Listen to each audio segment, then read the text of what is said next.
Basement என்று ஒருவர் இருப்பாங்க, அவர்களை தான் நாம் ஹசரஜி என்று நாம் சொல்வோம். அதே போல் இந்த சில்சிலாவிலே ஹசரத் அல்லாஹ் கான் ரஹ்மத்துல்லாஹி அவர்கள் ஒரு மிகப்பெரிய ஒரு மாற்றத்தை உண்டாக்கினார்கள்.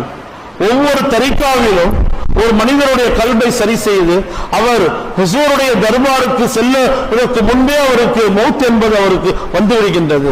அதற்குள்ளால் அவருடைய வயது என்பது அதிகமாகி விடுகின்றது. அவர் சக்கராத்துடைய சூழ்நிலைக்கு அவர் வந்து விடுகின்றார். எனவே நாம் இந்த படிப்பை, இந்த இல்மை நாம் ஆரம்பத்திலேயே நாம் வைத்துவிட வேண்டும் என்ற அடிப்படையில் அவர்கள் ஒய்சியா என்ற ஒரு சனதை முன்னிலைப்படுத்தி அதன் மூலமாக ஒரு மிகப்பெரிய ஒரு தாவா செய்தார்கள்.